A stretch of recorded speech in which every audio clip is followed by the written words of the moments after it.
اچھا شیخ، آپ کا مطالعہ کیا کہتا ہے دعا کی شرائط کے حوالے سے، ضوابط اور قواعد کے حوالے سے، اور دعا کے آداب کے حوالے سے؟ اللہ کے رسول صلی اللہ علیہ وسلم تشریف فرمائیں، ایک شخص آیا، اس نے آ کر نماز پڑھی اور پھر فوراً ہی دعا مانگنے لگا کہ یا اللہ مجھے یہ عطا کر دے، یا اللہ یہ مجھے عطا کر دے۔ تو اللہ کے رسول صلی اللہ علیہ وسلم نے کہا عجلت ایھا المصلی، اے دعا مانگنے والے تجھے جلدی بڑی ہے۔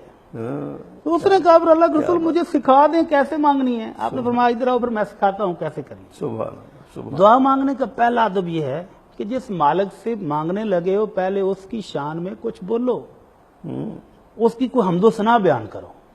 تو حمد و ثنا اگر ہم اپنے عوام کو بتائیں، ناظرین کو، تو قل هو اللہ احد، اللہ تعالیٰ کی حمد و تعریف سے بھری ہوئی ہے۔ سبحان اللہ، یہ سورت پڑھ لے، سورہ فاتحہ پڑھ لے، یہ بھی اللہ کی حمد و ثنا سے بھری بھری ہوئی ہے، بالکل صحیح۔ اس کے بعد آپ نے فرمایا درود شریف پڑھو۔ جس دعا کے شروع میں درود شریف نہ ہو وہ دعا قبول نہیں ہوتی۔ قبول نہیں ہوتی، صحیح۔ اور حضرت ابی بن کعب رضی اللہ تعالیٰ عنہ نے تو باقاعدہ پوچھا تھا کہ اللہ کے رسول میں دعائیں مانگنے بیٹھتا ہوں تو اللہ نے تو آپ پر درود و سلام پڑھنے کا حکم دیا، کتنا پڑھوں؟ اللہ اکبر۔ تو آپ نے فرمایا تیری دعائیں ہیں، تو نہیں پڑھنا ہے، تجھے پتا ہے کتنا پڑھنا ہے؟ کہنے لگا اللہ کے رسول ایک چوتھائی وقت اگر درود شریف پہ لگاؤں باقی حصہ دعاؤں پر کافی ہوگا۔ آپ نے فرمایا ان زدت فہو خیر لک، اللہ اکبر، اگر درود شریف کی مقدار اور زیادہ کر دو، جتنا میٹھا ڈالو گے اتنا زیادہ ہو جائے گا۔ کہنے لگا اللہ کے رسول ایک تہائی کر دوں، 33% درود شریف کے لیے وقت اور باقی دعائیں۔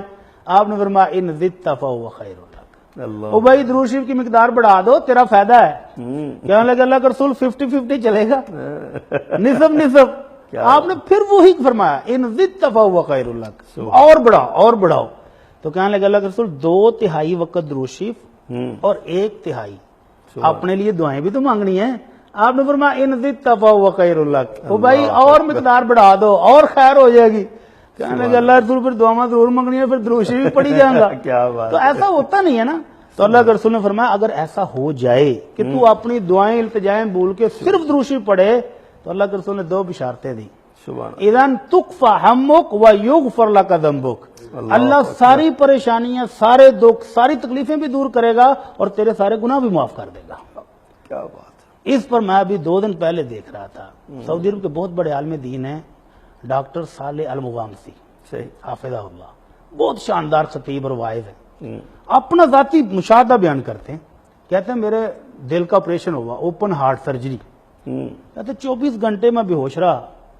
جب مجھے پہلی دفعہ ہوش آئی تو ابھی وہ آلات سارے لگے ہوئے تھے، اچھا، میری کمر پہ اوپر آلات لگے ہیں، ڈاکٹر آتے ہیں بتاتے کچھ نہیں لیکن ان کے چہروں سے مجھے لگتا ہے کہ کوئی پریشانی والی بات ہے۔ اللہ اکبر، ایک ڈاکٹر آیا، 2 آئے، 3 آئے، 14 ڈاکٹر میرے کمرے میں اکٹھے ہو گئے۔ سبحان اللہ، اور پھر مجھے کہتے ہیں شیخ معذرت آپریشن کامیاب ہو گیا تھا لیکن آپریشن کے بعد کچھ خون آپ کے دل کے اوپر جم گیا ہے، ہمیں آپریشن دوبارہ کرنا پڑے گا۔ اللہ اکبر، تو شیخ کہتے ہیں اچھا مجھے نا شہادتین پڑھ لینے دو، اشہد ان لا الہ الا اللہ و اشہد ان محمد رسول اللہ۔ کہتے ہیں پہلی دفعہ تو مجھے اتنا خوف نہیں آیا تھا لیکن اب دوبارہ آپریشن ہوگا، اب مجھے خوف بھی آنے لگ گیا۔ اچھا، لیکن اب میں نے کہا بھائی اب تم ڈاکٹر کٹھے ہو، جو تم کہہ رہے ہو کرو۔ کرو۔ تو کہتے ہیں ڈاکٹر سارے چلے گئے آپریشن تھیٹر میں تیاری کے لیے، تو لبنانی نرس کھڑی تھی میرے پاس اور مجھے آ کر کہتی یہ صالح صلی علی محمد، اللہ اکبر، صالح درود شریف پڑھو۔ کہتے ہیں میں نے درود شریف پڑھنا شروع کیا اور وہ دل سے نکلا ہوا درود شریف۔ ڈاکٹر آپریشن تھیٹر میں تیاری کر رہے ہیں، سبحان، واپس آئے تو وہ حیران ہیں کہ دل کے اندر وہ جتنا خون تھا وہ پائپوں کے ذریعے نیچے جا چکا ہے، سبحان، دل صاف ہو گیا ہے، حالات بالکل کلیئر بتا رہے ہیں کہ اب دل ٹھیک ہے، آپریشن کی ضرورت نہیں۔ وہ پوچھتے ہیں ڈاکٹر صاحب کیا کیا ہے؟ کہتے ہیں اس لبنانی نرس نے کہا تھا، وہ مجھے یاد دلا دیا اللہ کے رسول کا فرمان اذا تکفی ہمک و یغفر لک ذنبک، اللہ پریشانیاں بھی دور کر دیتا ہے اور اللہ گناہ بھی معاف کر دیتا ہے۔ سبحان، سبحان، تو دعا کے دعا میں سے اللہ کی حمد و ثنا، اس کے بعد درود شریف، اور اس کے بعد بار بار جیسے شیخ نے فرمایا کہ تھکنا نہیں چاہیے۔ اللہ کے رسول صلی اللہ علیہ وسلم فرماتے ہیں کہ جب کوئی بندہ 3 مرتبہ کہتا ہے نا کہ اللہ مجھے جنت دے دے، تو جنت بھی کہہ اٹھتی ہے کہ اللہ تیرا بندہ جنت مانگتا ہے اس کو دے دے۔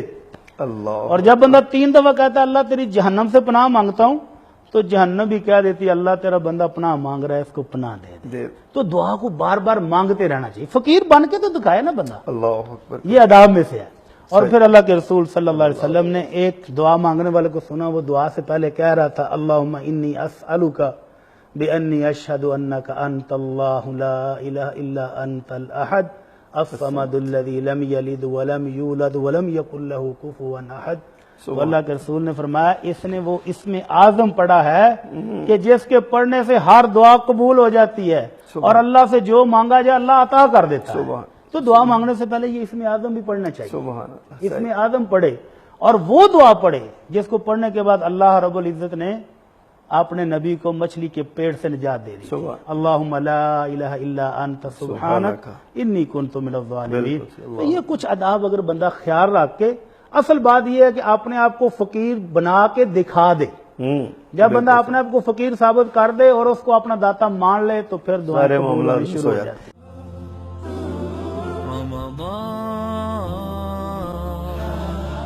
Ramadan, welcome holy month Ramadan. رحمان کا پیغام انسانیت کے نام.